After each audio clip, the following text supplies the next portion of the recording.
میں قربان یا رسول اللہ، میں قربان یا رسول اللہ۔ الحمدللہ رب العالمین والصلاة والسلام علی سید المرسلین، اما بعد فاعوذ باللہ من الشیطان الرجیم، بسم اللہ الرحمن الرحیم۔ پیارے پیارے بچوں اور مدنی چینل کے ناظرین، آج ہم نے آپ کو ایک بہت ہی انٹرسٹنگ معجزہ سنانا ہے، اور وہ معجزہ ہمارے پیارے پیارے آقا صلی اللہ تعالیٰ علیہ وآلہ وسلم کا ہے۔ پیارے بچوں، یوں تو ہمارے آقا علیہ الصلوۃ والسلام کے سارے معجزات جو ہیں نا، وہ کمال کے ہیں اور وہ بڑے ہی نرالے ہیں، لیکن آج میں آپ کو ایک ایسا انٹرسٹنگ معجزہ سنانے جا رہا ہوں بچوں، جس میں ایک جانور نے پیارے آقا علیہ الصلوۃ والسلام کے نبی ہونے کی گواہی دی، اور اس کے بعد 1000 لوگ مسلمان بھی ہو گئے۔ تو ہے نا انٹرسٹنگ۔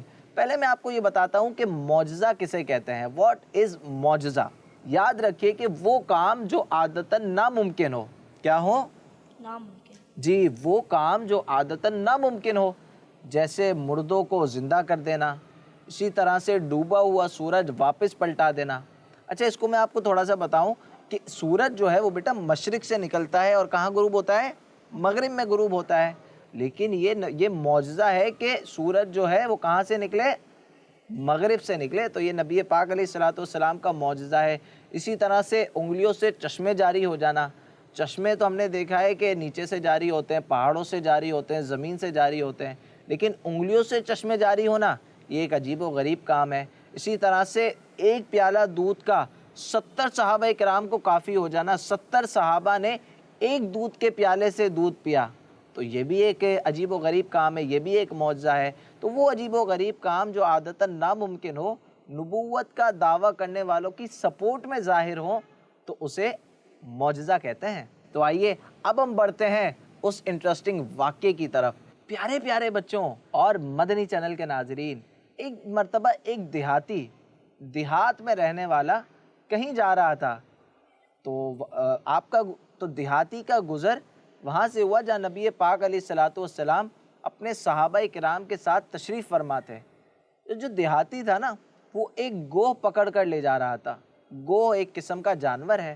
تو اس نے دیکھا کہ نبی پاک علیہ الصلوۃ والسلام اپنے صحابہ کے ساتھ بیٹھے ہیں، تو اس نے لوگوں سے پوچھا کہ یہ کون ہے؟ تو لوگوں نے بتایا کہ یہ اللہ کے نبی ہیں۔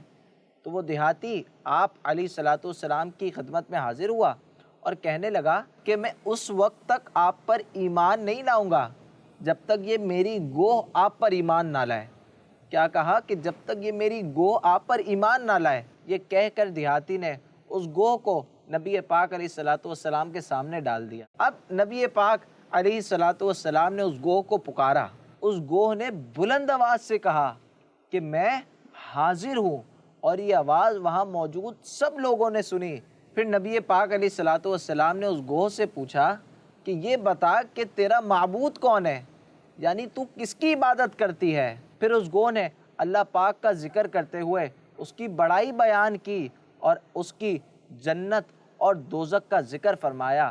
پھر نبی پاک علیہ الصلوۃ والسلام نے اس گوہ سے پوچھا، اے گوہ یہ بتا کہ میں کون ہوں؟ کیا پوچھا؟ کہ اے گوہ یہ بتا کہ میں کون ہوں؟ اس گوہ نے کہا کہ آپ اللہ کے نبی ہیں، آپ سارے نبیوں میں سب سے آخری نبی ہیں۔ جس نے آپ کو سچا مانا وہ کامیاب ہو گیا، اور جس نے آپ کو جھوٹا مانا وہ ناکام ہو گیا۔ یہ سارا معاملہ دیکھ کر وہ دیہاتی نے کلمہ پڑھا اور مسلمان ہو گیا۔ پھر آپ کو پتہ ہے کیا ہوا؟ پھر نبی پاک علیہ الصلوۃ والسلام نے اسے سورہ فاتحہ اور سورہ اخلاص کی تعلیم دی۔ پھر چونکہ وہ دیہاتی غریب تھا بچوں، تو نبی پاک علیہ الصلوۃ والسلام نے صحابہ سے ارشاد فرمایا کہ اس کی مدد کرو۔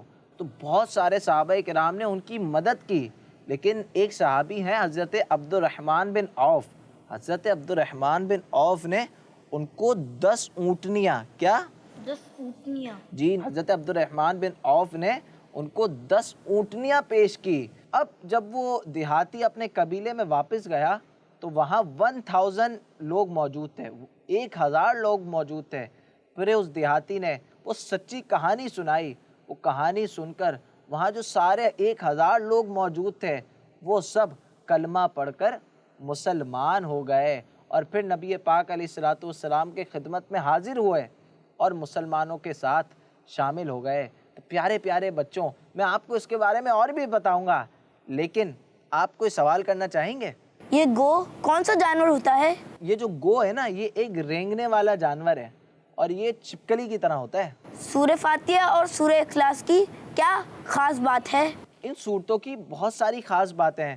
سورہ فاتحہ تو ہر مرض کے لیے شفا ہے، اسی طرح سے سورہ اخلاص جو ہے نا، سورہ اخلاص 1/3 قرآن کے برابر ہے۔ اس کے 9 مسلم قبیلے کا کیا نام تھا؟ اچھا ہاں، اس کی قوم کا جو نام تھا نا، اس کی قوم کا نام بنی سلیم تھا۔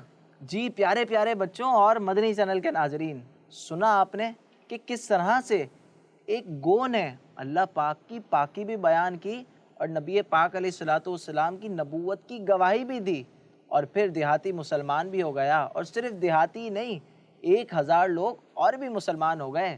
تو پیارے پیارے بچوں، یہ ہمارے آقا صلی اللہ تعالیٰ علیہ وآلہ وسلم کا معجزہ تھا کہ ایک دیہاتی بھی مسلمان ہو گیا، 1000 لوگ بھی مسلمان ہو گئے، اور اس گوہ نے نبی پاک علیہ الصلوۃ والسلام کی نبوت کی گواہی بھی دی۔ تو پیارے پیارے بچوں، وہ آقا جو جانوروں کی زبان بھی سمجھتے ہیں، وہ آقا جو چرند پرند کی زبان بھی سمجھتے ہیں، وہ آقا جو جانوروں کی فریاد بھی سنتے ہیں، تو کیوں نہ ہم ان کو یاد کریں، کیوں نہ ہم ان کی تعلیمات پر عمل کریں، کیوں نہ ہم ان کی سنتوں پر عمل کریں۔ نبی پاک صلی اللہ تعالیٰ علیہ وآلہ وسلم کی تعلیمات پر عمل کیجئے، پیارے آقا علیہ الصلوۃ والسلام کی سنتوں پر عمل کیجئے، انشاءاللہ اس کی برکت سے دنیا میں بھی بہت سارے فائدے ہوں گے اور آخرت میں بھی بہت سارے فائدے ہوں گے۔ تو دیکھتے رہیے کڈس مدنی چینل، ایسی پیاری پیاری باتیں سیکھنے کے لیے کڈس مدنی چینل دیکھتے رہیے۔ اور آخر میں آپ کو یہ پیغام دینا چاہوں گا کہ جتنے بچے مجھے دیکھ رہے ہیں، اب سے روزانہ انشاءاللہ عز و جل ہم کثرت کے ساتھ درود پاک پڑھیں گے۔ تو پڑھیں گے نا انشاءاللہ؟ انشاءاللہ بھی کہہ دیجئے، انشاءاللہ پڑھیں گے۔ تو آئیے آخر میں محبت کے ساتھ ہم مل کے درود پاک بھی پڑھ لیتے ہیں۔ صلی اللہ علی محمد صلی اللہ علیہ وسلم، صلی اللہ علی محمد صلی اللہ علیہ وسلم۔ میں قربان یا رسول اللہ، میں قربان یا رسول اللہ۔ بچوں کا مدنی چینل